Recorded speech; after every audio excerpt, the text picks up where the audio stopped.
Hello दोस्तों, आज हम देखने वाले हैं अभी हाल ही में आई साउथ की एक बेहतरीन सस्पेंस थ्रिलर मूवी अब्राहम ओजलर।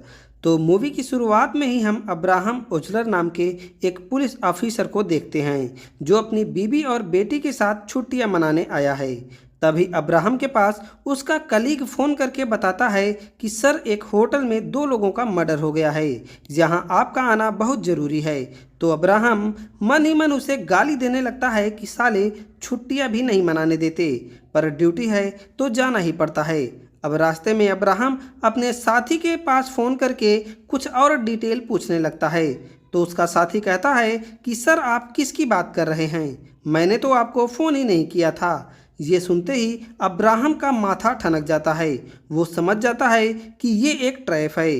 वह तुरंत गाड़ी घुमाता है और होटल की तरफ भागता है। और जब होटल में पहुंचता है तो उसका होश ही उड़ जाता है, क्योंकि उसकी बीवी और बेटी दोनों ही गायब हो चुकी थी। मतलब किसी ने उसकी फैमिली को किडनैप कर लिया था। अब अब्राहम अपनी फैमिली को बहुत ढूंढने की कोशिश करता है, लेकिन 3 साल बीत जाते हैं और उनका कुछ भी पता नहीं चलता। पुलिस को एक विनीत नाम का आदमी मिलता है जो एक्सेप्ट करता है कि अब्राहम की फैमिली को उसी ने किडनैप किया था और मारकर किसी जंगल में दफना दिया है। पुलिस वालों को विनीत के पास एक चाकू भी मिलता है जिस पर अब्राहम की बीवी और बेटी का खून लगा हुआ था, लेकिन उन्हें मारते समय उसने ड्रग्स ले रखा था और बहुत ही ज़्यादा नशे में था। इसीलिए उसे याद ही नहीं आ रहा है कि उसने अब्राहम की फैमिली को कहाँ दफनाया था। पुलिस वालों ने बहुत कोशिश की, उसे बहुत मारा पीटा और टॉर्चर किया, लेकिन उसे कुछ भी याद नहीं आता। इसीलिए अब्राहम डिप्रेशन में चला जाता है। अपनी फैमिली की टेंशन में उसे नींद ही नहीं आ रही थी, जिससे वह अपना इलाज कराने एक साइकाइट्रिस्ट के पास जाता है और हर महीने कुछ खाने की चीज़ लेकर विनीत के पास आता है और पूछता है कि प्लीज़ मुझे बता दो मेरी बीवी और बेटी को कहाँ दफनाए थे। लेकिन विनीत हर बार यही कहता है कि मुझे कुछ भी याद नहीं है। इसके बाद हम एक नवीन नाम के सॉफ्टवेयर इंजीनियर को देखते हैं जो अपनी गर्लफ्रेंड से बात करते हुए घर की तरफ जा रहा था। तभी रास्ते में उसका एक्सीडेंट हो जाता है। आसपास के लोग उसे हॉस्पिटल में एडमिट करवा देते हैं, जहां उसकी जान बच जाती है, लेकिन अब वह कभी चल नहीं पाएगा क्योंकि इसके दोनों पैर खराब हो चुके थे। पर डॉक्टर उसे सांत्वना देते हैं कि ये टेम्परेरी है, कुछ ही दिन में तुम ठीक हो जाओगे, जिससे उसकी फैमिली थोड़ा खुश होती है। आज नवीन का बर्थडे है, इसीलिए उसकी गर्लफ्रेंड उसके लिए केक लेने जाती है, लेकिन जब वह वापस आती है तो देखती है कि नवीन के आसपास खून ही खून है और नवीन भी मर चुका था। अब तुरंत पुलिस को इन्फॉर्म किया जाता है, जिससे अब्राहम अपनी टीम के साथ वहां आता है और देखता है कि किसी ने नवीन के पैर की नस काट दी थी, जिससे उसका सारा ब्लड बह गया और उसकी मौत हो गई। वहीं किलर का एक नोट भी मिलता है जिस पर हैप्पी बर्थडे के साथ मलयालम में कुछ और भी लिखा हुआ था। अब अब्राहम हॉस्पिटल की सीसीटीवी चेक करता है, लेकिन उसे कुछ भी नहीं मिलता। तभी पोस्टमार्टम करने वाला डॉक्टर बताता है कि जिसने भी नवीन को मारा है वो जरूर डॉक्टर होगा, क्योंकि उसकी नस को इतना फाइन तरीके से काटा गया था कि ऐसा कोई एक्सपर्ट ही कर सकता है। इसके बाद अब्राहम एक्सीडेंट वाली जगह के पास की सीसीटीवी चेक करता है, लेकिन उसे वहां भी कुछ नहीं मिलता। फिर हम एक आदमी को देखते हैं जो बाइक से कहीं जा रहा था। तभी कुछ लोग उस पर हमला कर देते हैं और उसे बहुत ही बुरी तरह से मारने लगते हैं। तभी वहां एक गाड़ी आती है जिसे देखकर सभी हमलावर भाग जाते हैं। दरअसल ये वही गाड़ी है जिससे नवीन का एक्सीडेंट हुआ था। उस गाड़ी से एक आदमी निकलता है जो मास्क पहने हुए था और फिर मास्क वाला आदमी उसे हॉस्पिटल पहुंचा देता है, जिससे उसकी जान बच जाती है। लेकिन उसी रात वही मास्क वाला आदमी डॉक्टर की ड्रेस पहनकर हॉस्पिटल में आता है। फिर उस आदमी के पैर की नस काट कर उसे भी मार डालता है। मतलब जिस आदमी ने उसे बचाया था उसी ने उसे मार डाला। यहाँ एक बात समझ में नहीं आ रही थी कि जब उसे मारना ही था तो बचाया क्यों था। अब अगली सुबह अब्राहम की टीम यहाँ आती है तो देखती है कि जिस तरह से नवीन को मारा गया था ठीक उसी तरह से इसे भी मारा गया है और साथ ही हैप्पी बर्थडे का नोट भी रखा हुआ था। अब्राहम मरने वाले आदमी के पिता से पूछताछ करना चाहता था लेकिन उसका पिता तो फुल दारू पीकर टुल्ल पड़ा हुआ था। तब पुलिस हॉस्पिटल की सीसीटीवी चेक करती है तो समझ जाती है कि जिस गाड़ी ने उसे हॉस्पिटल में पहुंचाया था किलर उसी गाड़ी से आया था, लेकिन किलर वो आदमी नहीं था जिसने इसे हॉस्पिटल लाया था। मतलब गाड़ी तो सेम थी लेकिन आदमी दोनों अलग अलग थे। इसके बाद हम अशोक नाम के एक आदमी को देखते हैं जो अपने रेस्टोरेंट पर था। तभी वहाँ किलर आता है और अशोक को एक लड्डू खाने के लिए देता है और उसे खाते ही अशोक गिरकर बेहोश हो जाता है। तब उसके साथी उसे हॉस्पिटल ले आते हैं जहां उसका इलाज शुरू किया जाता है। तो उसी बीच अचानक से हॉस्पिटल की पावर कट हो जाती है। तब डॉक्टर नीचे आकर एमसीबी वगैरह चेक करने लगते हैं। ठीक उसी समय किलर डॉक्टर की ड्रेस पहनकर अशोक के पास आता है और फिर उसके पैर की नस काटकर उसे भी मार डालता है। साथ ही हैप्पी बर्थडे का नोट भी छोड़ देता है। अब इस बार तो न्यूज चैनलों में बवाल मच चुका था। इस किलर को बर्थडे किलर के नाम से पुकारने लगते हैं क्योंकि शहर में एक ही पैटर्न से तीन मर्डर हो चुके थे और ठीक उसी दिन जिस दिन उनका बर्थडे था। अब अब्राहम की टीम यहाँ आती है तो समझ जाती है कि ये भी उसी किलर का काम है, इसीलिए अशोक के रेस्टोरेंट में जाकर पूछताछ करने लगता है। तो वहाँ पता चलता है कि उस दिन अशोक 6 लोगों से मिला हुआ था। जब पुलिस उन सभी लोगों को पूछताछ के लिए बुलाती है तो सिर्फ 5 ही लोग आते हैं। अब जो आदमी नहीं आया था पुलिस उसके बारे में छानबीन शुरू करती है तो पता चलता है कि वो एक सप्लायर है और उसका नाम मगम्मा है। जब पुलिस मगम्मा के एड्रेस पर पहुंचती है तो पता चलता है कि मगम्मा तो 3 साल पहले ही मर चुकी है। अब पुलिस को समझ आता है कि किलर ही था जो मगम्मा के नाम पर अशोक का सप्लायर बना हुआ था। अब अब्राहम का तो सिर ही घूम जाता है कि अब क्या करे। तभी उस किलर के नोट के बारे में याद आता है क्योंकि हैप्पी बर्थडे के अलावा कुछ मलयालम में भी लिखा हुआ था। अब उस वर्ड के बारे में छानबीन करने लगता है तो पता चलता है कि ऐसे ही वर्ड पास के एक मेडिकल कॉलेज में भी लिखे हुए थे। अब अब्राहम को लगता है कि क्या पता किलर का संबंध उस कॉलेज से हो। यही सोचकर वह उस मेडिकल कॉलेज में पहुंच जाता है जहां डीन हॉल में उसे ऐसे ही वर्ड लिखे हुए मिलते हैं। तब अब्राहम वहां के प्रोफेसर से पूछताछ करने लगता है लेकिन प्रोफेसर कहते हैं कि हम यहाँ 25 साल से काम कर रहे हैं लेकिन यहाँ पर ऐसी कोई भी घटना नहीं हुई थी।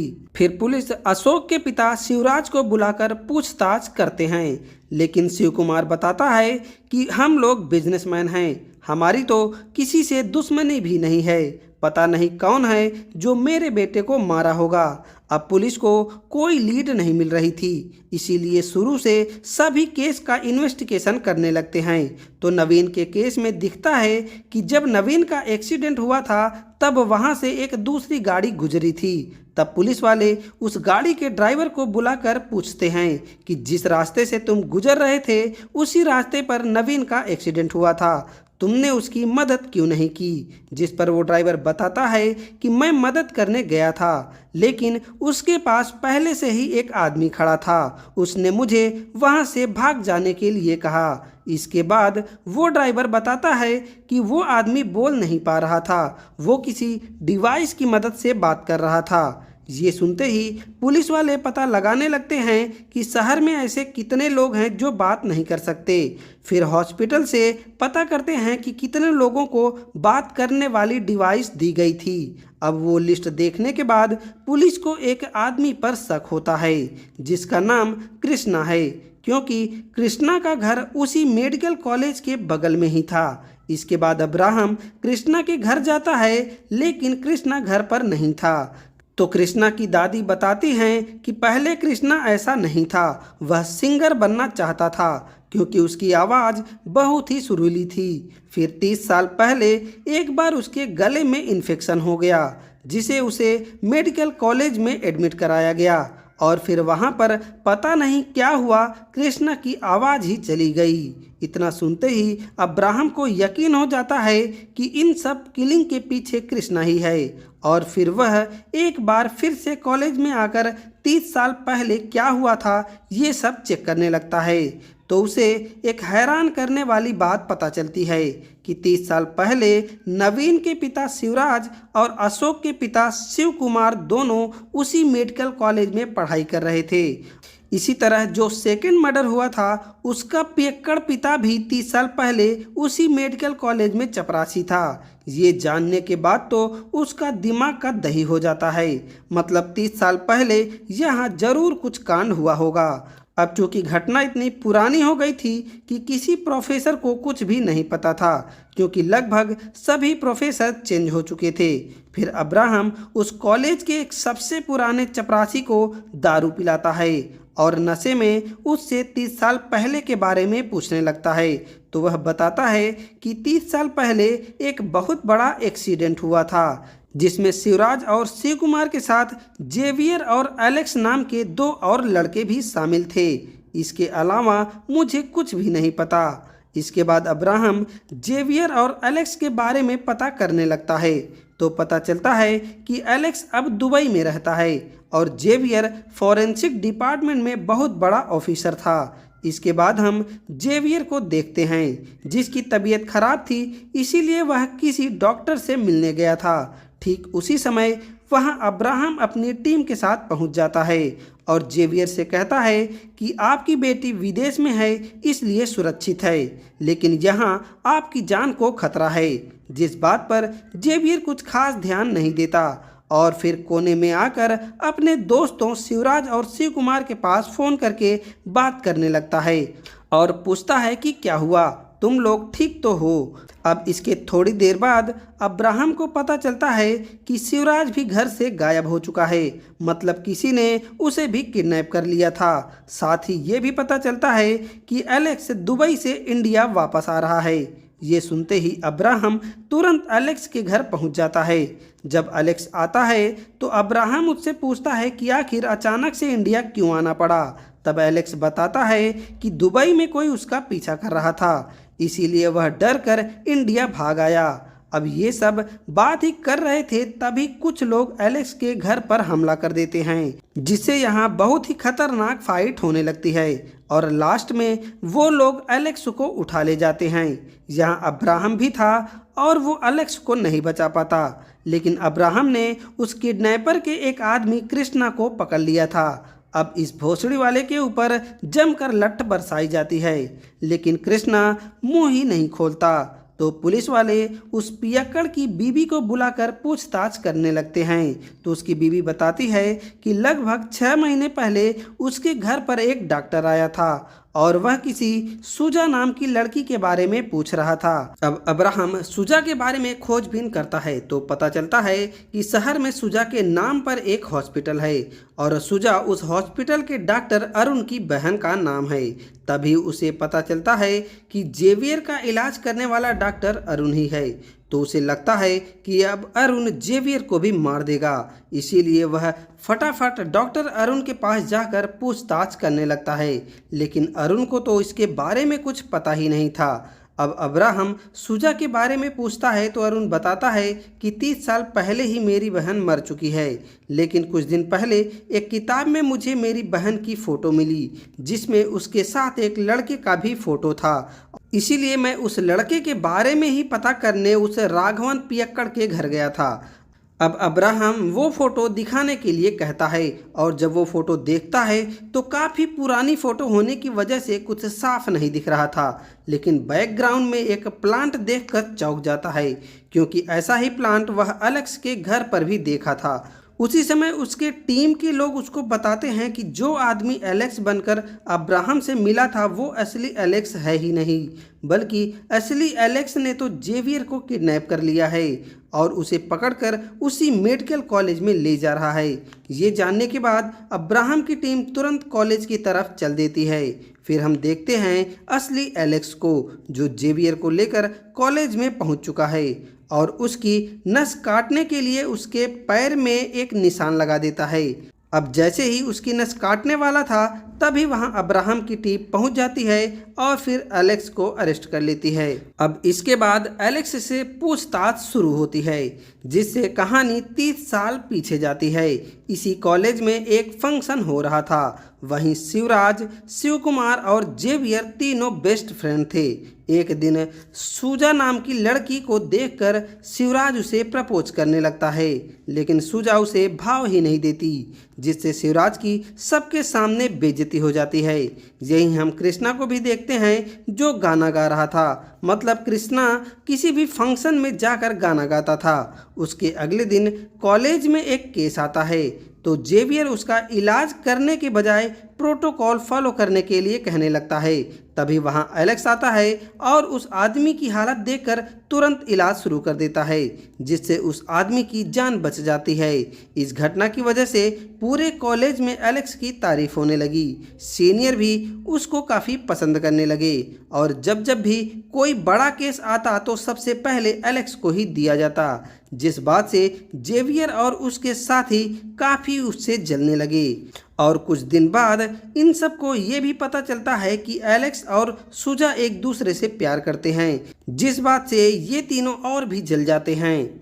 इसी बीच कृष्णा के गले में एक गांठ हो जाती है और वो इलाज के लिए कॉलेज में एडमिट हो जाता है, तो सीनियर डॉक्टर उसकी सर्जरी करने लगते हैं। उसी समय एलेक्स और जेवियर भी सीनियर डॉक्टर के साथ ही थे।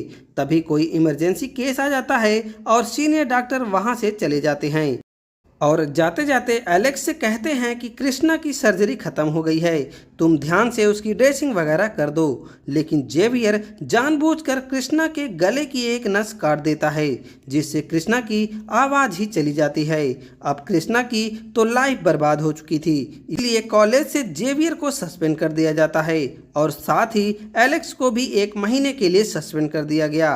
इसी बीच एक दिन एलेक्स देखता है कि शिव कुमार कॉलेज में ड्रग्स ले रहा था, जिससे एलेक्स उसकी शिकायत कर देता है और फिर मैनेजमेंट शिव कुमार को कॉलेज से ही निकाल देता है। उसी के बाद वो आकर अपना बिजनेस वगैरह करने लगा, जिससे ये तीनों एलेक्स से अपना बदला लेने के लिए भी ठान लेते हैं। फिर उसी रात इनको पता चलता है कि एलेक्स सूजा से मिलने के लिए चपरासी को पैसे देता था और फिर दोनों बिना किसी डिस्टरबेंस के मिलते थे। तब ये तीनों उस चपरासी को पैसे देकर रात में एलेक्स को बुलाते हैं।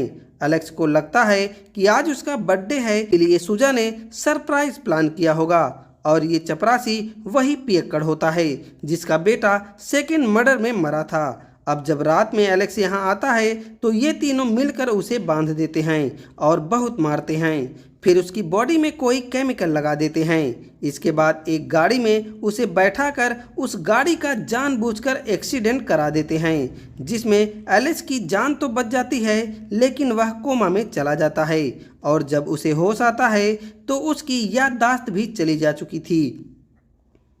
मतलब उसे कुछ भी याद नहीं था कि उसके साथ क्या हुआ है।